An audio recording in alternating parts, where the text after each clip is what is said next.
Boa tarde, irmãos. Espero que tenham ido bem de feriado, tenham descansado. Boa tarde, você que está nos ouvindo agora pela internet, ou você que chegará depois. Deus abençoe a sua vida, Deus abençoe a vida de cada um. E eu, conforme eu mandei no grupo da igreja, eu quero compartilhar com os irmãos hoje o texto de Mateus, capítulo 24. Mateus, capítulo 24.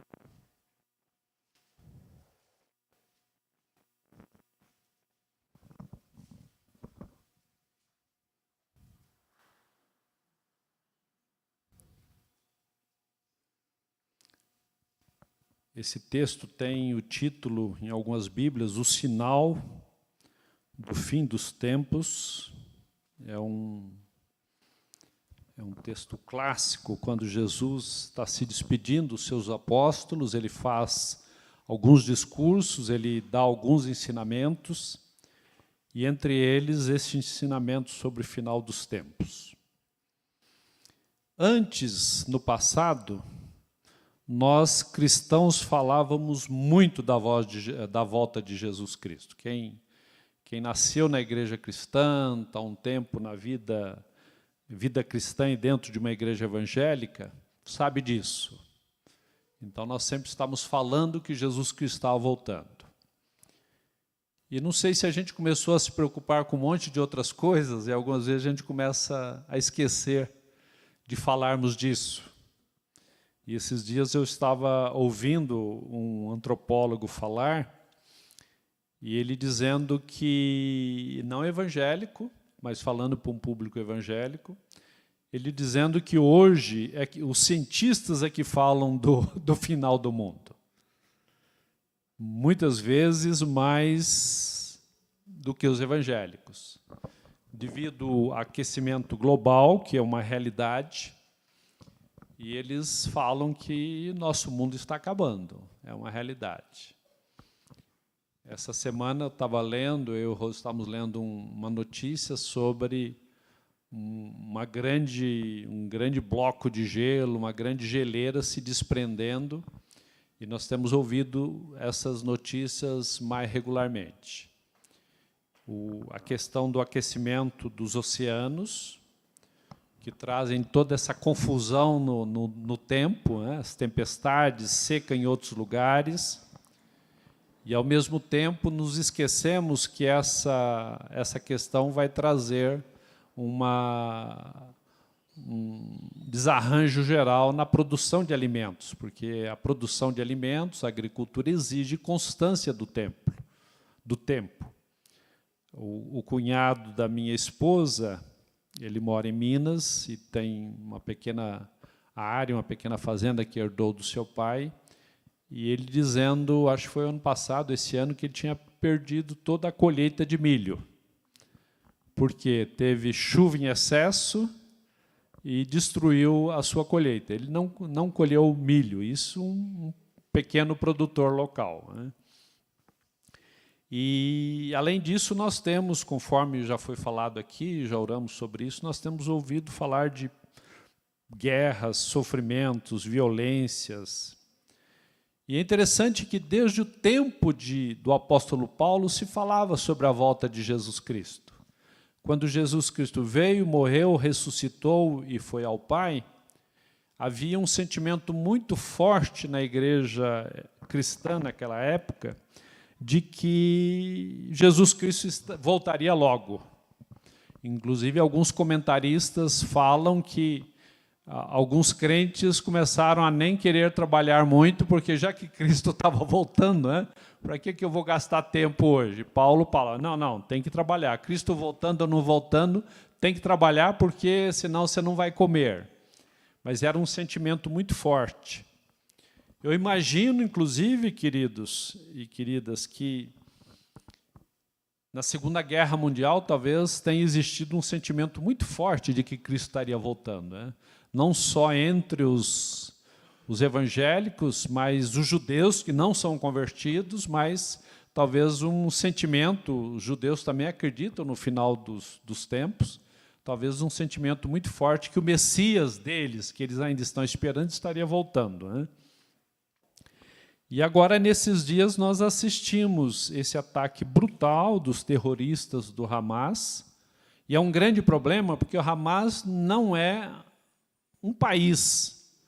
A faixa de Gaza não é um país do Hamas. O Hamas que acabou controlando ali, mas são coisas distintas. Eles vivem ali, Israel foi tolerando, apesar que é um grupo terrorista que ele tem dois princípios básicos. Eu vi um jornalista explicando. Primeiro, eles não fazem distinção entre civis e militares.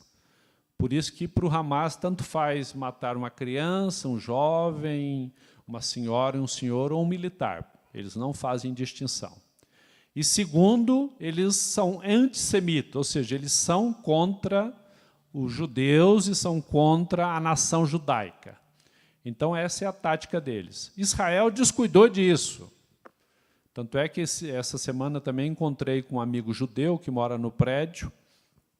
Eu sempre cumprimento, shalom, e nós sempre conversamos, e eu, desde que surgiu essa tragédia em Israel, eu não tinha falado com ele, eu encontrei no estacionamento, quase que fui tocar na porta dele, lá a campainha, e eu transmiti para ele meu sentimento, sofrimento, e ele disse que há uma indignação muito grande com Netanyahu, que é o primeiro-ministro.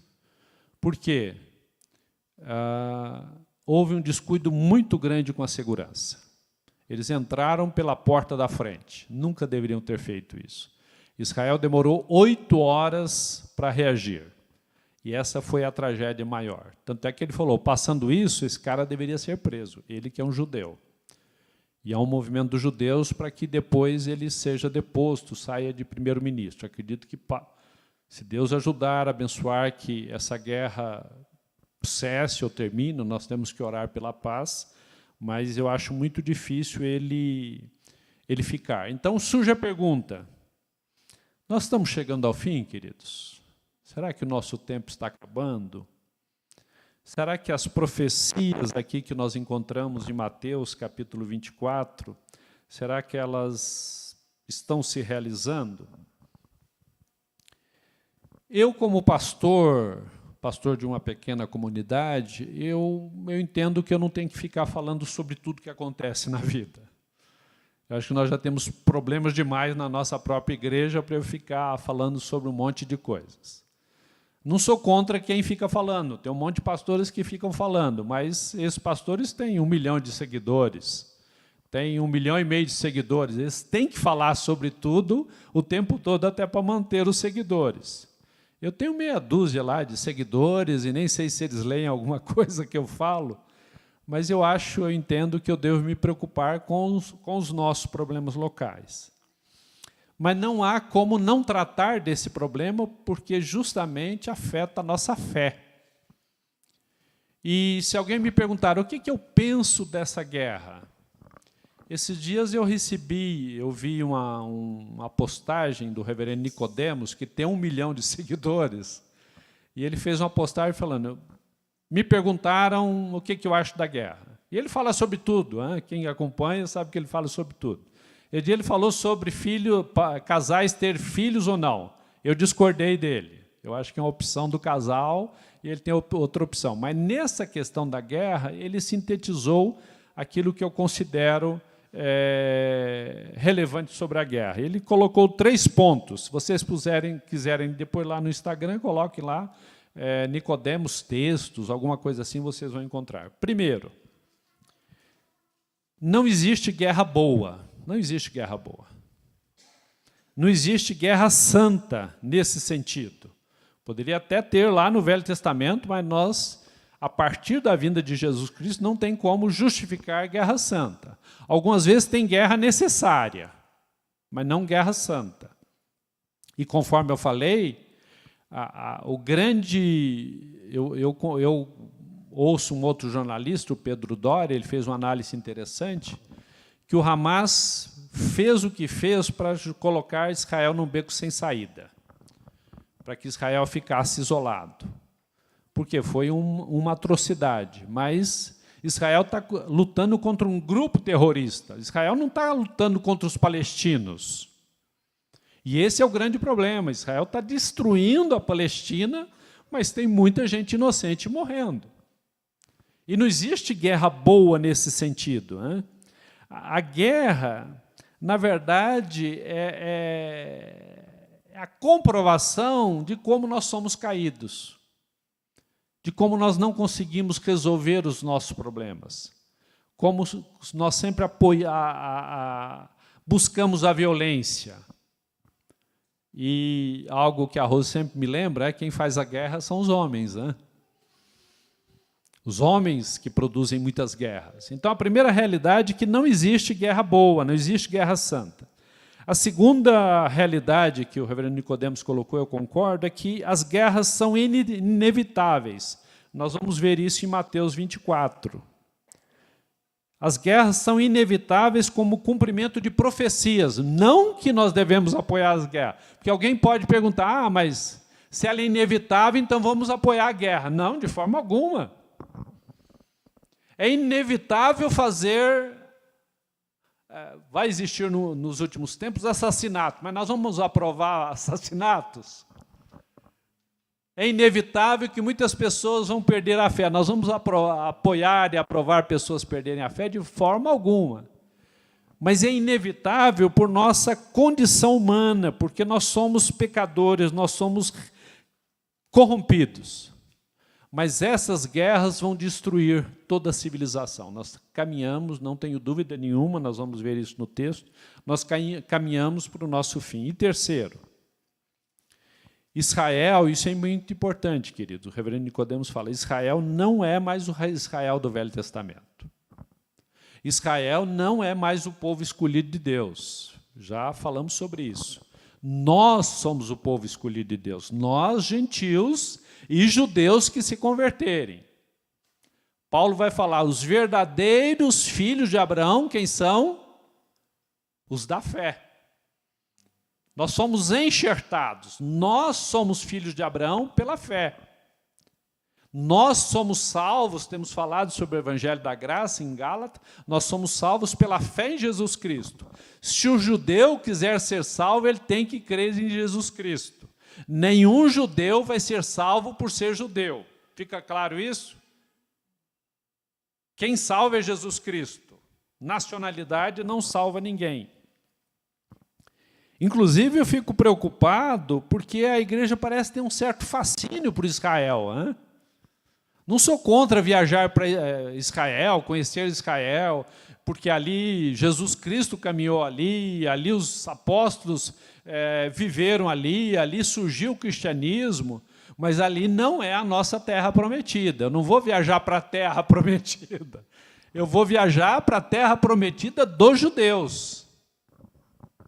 Mas não nos esquecermos, inclusive, isso não desfavorece os judeus, mas o judeu não crê em Jesus Cristo. E judeu não gosta de cristão também, não se iludam. Muitas vezes a gente adora cristão, mas judeu não adora cristão, porque nós seguimos alguém que é um herege para eles. Jesus Cristo foi crucificado porque eles não aceitavam Jesus Cristo. E nesse sentido, queridos, eu achei importante o reverendo Nicodemos falar, nós temos que orar pelos judeus e pelos palestinos. A gente quer orar mais pelos judeus, fala a verdade. Mas nós temos que orar pelos palestinos. Pelo Hamas, não. Que Deus repreenda Hamas assim como ele repreende Satanás. Porque Hamas realmente é um grupo terrorista satânico, por tudo aquilo que ele faz. Não que ele adora Satanás, mas pelo mal que ele pratica. Mas nós temos que orar pelos palestinos, sim, porque eles estão sendo mortos. Eu vi uma cena lá de hospital, não tem como cuidar. Um comboio que foi bombardeado, 70 pessoas mortas, porque estavam saindo de Gaza. Claro, você vai lançando foguete, por mais preciso que seja o foguete, você vai matar inocente. 9 pessoas, funcionários da ONU que estavam lá socorrendo, foram mortos. Jornalistas foram mortos, ou seja, nós não podemos ter a percepção que, assim como foram mortos inocentes dentro de Israel, de uma forma bárbara, também palestinos estão sendo mortos. Aí alguém pode perguntar, pastor, mas qual era a saída de Israel? Israel não tinha saída. Ele foi colocado num beco sem saída. Mas eu não posso aprovar morte de civis e de inocentes, percebem? Por outro lado, se fosse um país, é guerra de 2 países, ainda que toda guerra seja má. Mas ali é a guerra contra terroristas, os terroristas se escondem através dos civis. Isso que vocês estão lendo. Mas o que eu digo para vocês é o seguinte, que Israel não é mais o povo escolhido, não é nesse sentido. E segundo, nós temos que orar tanto pelos israelitas, pelos judeus, quanto por Israel. Desculpe, a tendência, orar 2 vezes por Israel, quanto pelos palestinos. E finalmente, queridos, aí sim, vocês podem me perguntar, mas pastor, não tem nenhuma promessa para Israel? Surge essa ideia, né? Será que não tem mais nada para Israel? Porque Paulo fala, deles é o Cristo, são os profetas. O Velho Testamento que aceitamos é o Velho Testamento deles. Eles adoram Jeová, que é o Deus que nós adoramos também, apesar de não conhecerem o Filho e nem o Espírito Santo. Não é necessário abrir, até podemos pregar em outra oportunidade, mas Romanos 11, apóstolo Paulo diz que os pactos de Deus são eternos. E Deus fez um pacto com Israel lá no Velho Testamento. Então o apóstolo Paulo diz que, chegado o momento dos gentios, completado o tempo dos gentios, Hebreus 11, vai haver muita conversão em Israel. Muita conversão. Pelo poder de Deus. Pelo chamado de Deus. Inclusive, é um dos sinais, quando muitos judeus começarem a se converter, é um sinal de que o tempo está acabando. Vamos ler Mateus 24. A introdução ficou maior do que eu planejava, mas é necessário. Mateus 24 nos diz, tendo saído Jesus saído do templo, ia se retirando, quando se aproximaram dele os seus discípulos para lhe mostrar as construções do templo. Jesus disse, não vedes tudo isso? Em verdade vos digo que não ficará pedra sobre pedra que não seja derribada. No Monte das Oliveiras achava-se Jesus assentado, quando se aproximaram dele os discípulos em particular e lhe pediram, dize-nos quando sucederão essas coisas e que sinal haverá da tua vinda e da consumação do século. E ele lhes respondeu, vede que ninguém vos engane, porque virão muitos em meu nome dizendo, eu sou Cristo, e enganarão a muitos. E certamente ouvireis falar de guerras e rumores de guerra. Vede, não vos assusteis, porque é necessário assim acontecer, mas ainda não é o fim. Porquanto se levantará nação contra nação, reino contra reino, e haverá fomes e terremotos em vários lugares. Porém, tudo isso é o princípio das dores. Então sereis atribulados e vos matarão, sereis odiados de todas as nações por causa do meu nome. Neste tempo, muitos hão de se escandalizar, trair e odiar uns aos outros. Levantar-se-ão muitos falsos profetas, e enganarão a muitos. E por se multiplicar a iniquidade, o amor se esfriará de quase todos. Aquele, porém, que perseverar até ao fim será salvo. E será pregado este evangelho do reino por todo o mundo, para testemunho de todas as nações. Então virá o fim. Até o versículo 14.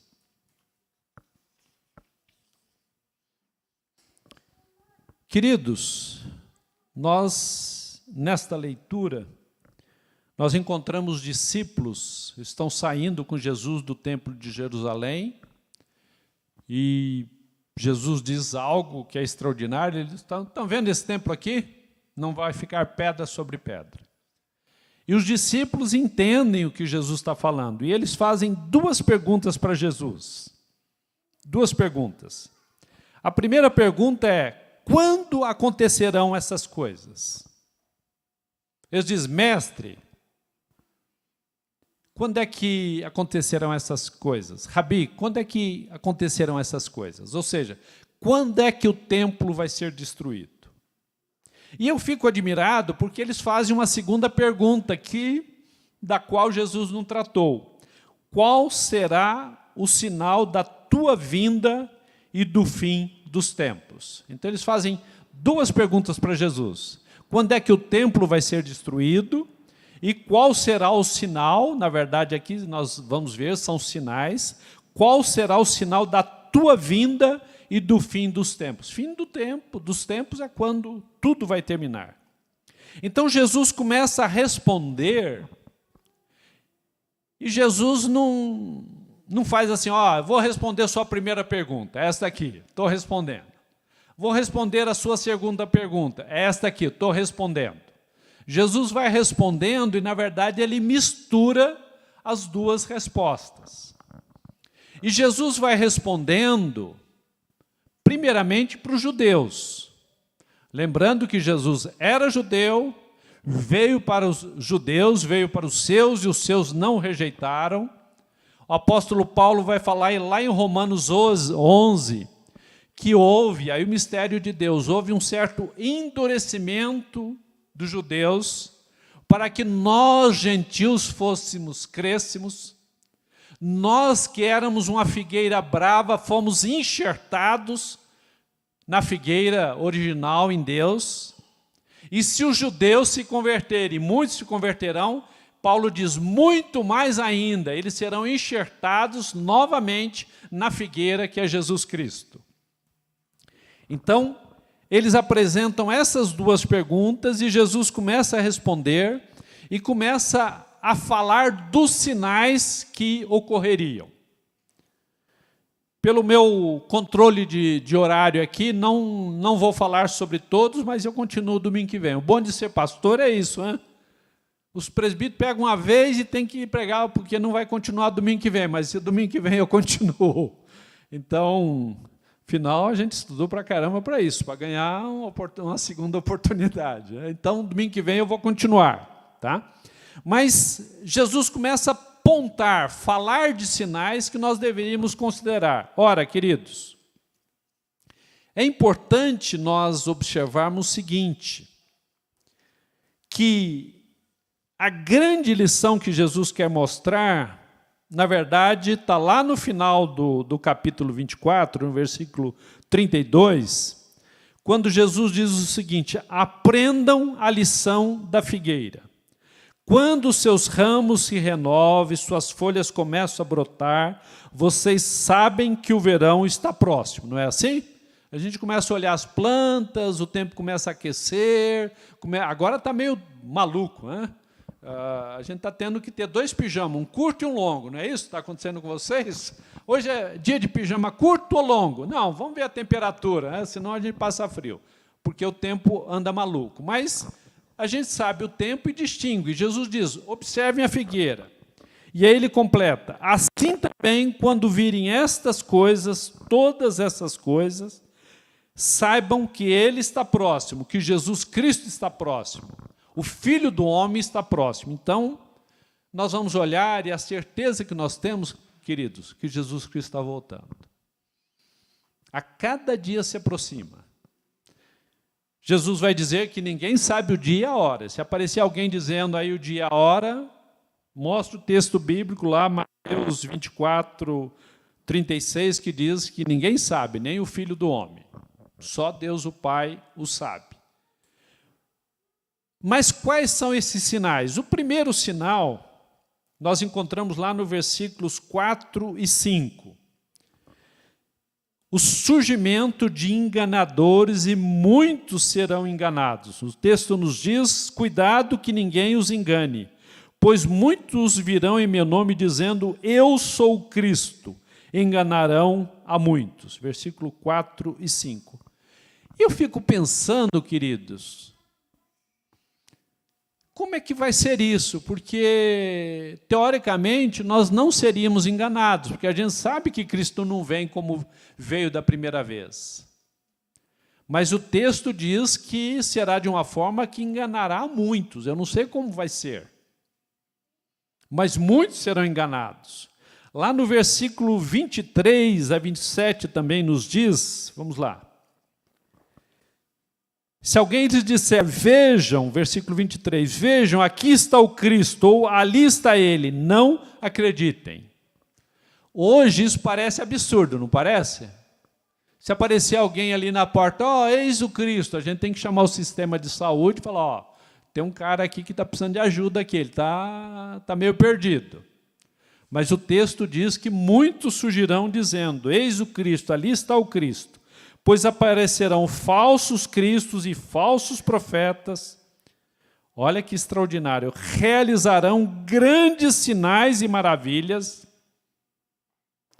A gente precisa tomar muito cuidado, muitas vezes a gente crê em Deus por causa dos sinais e maravilhas, não é isso? Cuidado que o diabo também faz sinais e maravilhas. E o falso Cristo, o anticristo, os falsos cristos, vão realizar sinais e maravilhas, diz o Cristo, para, se possível, enganar até os eleitos. E a gente pode falar o seguinte, mas enganar os eleitos? Não, eu sou de Jesus, né? Eu conheço a Bíblia. Será que a gente conhece mesmo?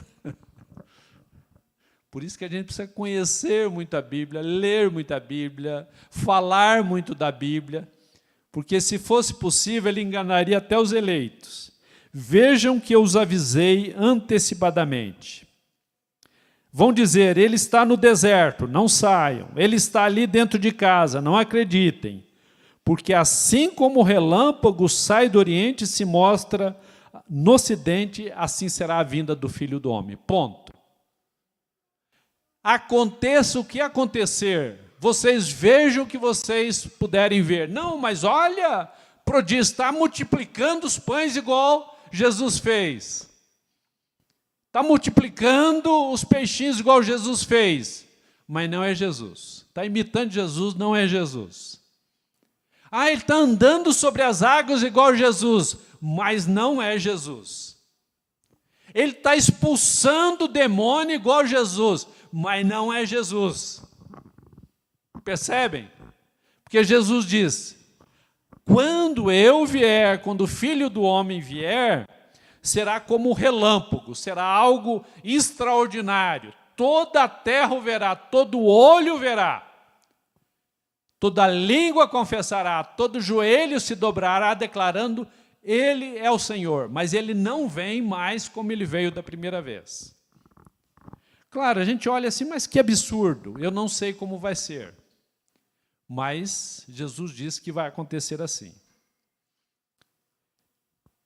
O segundo ponto, e eu vou parar no segundo ponto, diz respeito ao versículo 6, que acontecerão guerras terríveis. Versículo 6 nos diz, vocês ouvirão falar de guerras e rumores de guerras. Vocês estão ouvindo falar de guerras ou rumores de guerras? Só não está ouvindo quem não quer, né? Nós estamos ouvindo isso diariamente. O versículo 7 também nos fala sobre isso. Nação se levantará contra nação e reino sobre reino. Haverá fomes e terremotos em vários lugares. Fomes e terremoto. Queridos, os sinais estão aí. Jesus Cristo está voltando. Jesus Cristo está voltando. Agora, isso deve produzir medo em nossos corações? Muitas vezes, quando jovem, eu ficava com muito medo. Eu ficava pensando, nossa, que vai ser um perrengue, eu não quero participar disso, não. Né? Depois eu achava assim, não, eu não vou participar disso, não. Vai ser lá para o futuro. Né? Aí, depois que eu me caso, eu me dou conta, vai ser com meus filhos, com meus netos. Né? Não, nós já estamos vivendo isso hoje, nós já estamos vivendo isso. Mas o primeiro ensino que Jesus dá no versículo 6 é: não tenham medo. Não tenham medo. Como é que eu posso não ter medo no meio de tanta tragédia? Como eu posso não ter medo vendo tudo o que está acontecendo? O grande medo ali naquela região é o seguinte: Israel sabe disso, os Estados Unidos sabe disso, os palestinos que vivem ali não tem a ver com essa guerra, a questão é o Hamas. Mas o Hamas saindo, eles fogem juntos também. Por isso que o Egito fechou a fronteira. Porque o Egito tem medo do Hamas ir para o Egito fugindo. Ali é um grande problema, porque eles não usam uniforme, eles ficam escondidos, é um grande problema. Mas a palavra nos diz: não tenham medo. Temos que ter discernimento, temos que orar por Israel, temos que chorar os mortos, temos que orar pela Palestina, mesmo que você não ache a Palestina simpática, mas isso é preconceito, nós somos ensinados a vida inteira assim. Eles, inclusive, eles são descendentes de Abraão também, já pensaram nisso? Não, hein? Vai repassar em casa a lição. São os 2 filhos de Abraão. Eles são descendentes também. Claro que eles não têm a fé que os judeus têm em Jeová. Mas nós temos que orar por eles, chorarmos os seus mortos, chorarmos as crianças, chorarmos os seus mortos. Mas o que eu quero que vocês levem hoje para casa é o seguinte: além de orar, não tenham medo. Não tenham medo, porque Deus promete nos abençoar. Vamos passar, sim, nós vamos ver outros pontos, vamos passar por lutas, vamos passar por sofrimentos, vamos passar por batalhas. Mas Jesus diz: eu estarei com vocês, eu vou fortalecê-los. Não se preocupe, eu vou fortalecê-los. Mesmo nos momentos mais difíceis, mesmo no momento de passar pela morte, mesmo no momento de passar pelo sofrimento, Deus vai nos dar a força necessária. E aprendermos a parábola da figueira. Os sinais estão aí. Vamos viver, vamos cuidar do nosso carro que está com problema, vamos cuidar das nossas famílias, dos nossos filhos, vamos terminar a construção. Não vamos nem terminar a construção, não vamos terminar a construção, se Deus permitir vamos para lá, mas nós não podemos esquecer que nós já estamos vivendo os últimos dias. E só mesmo pela graça de Deus, pelo poder de Deus, para nos dar o suporte e para nos dar, inclusive, o sono necessário, de fazermos oração diariamente, entregando toda a nossa preocupação, toda a nossa ansiedade,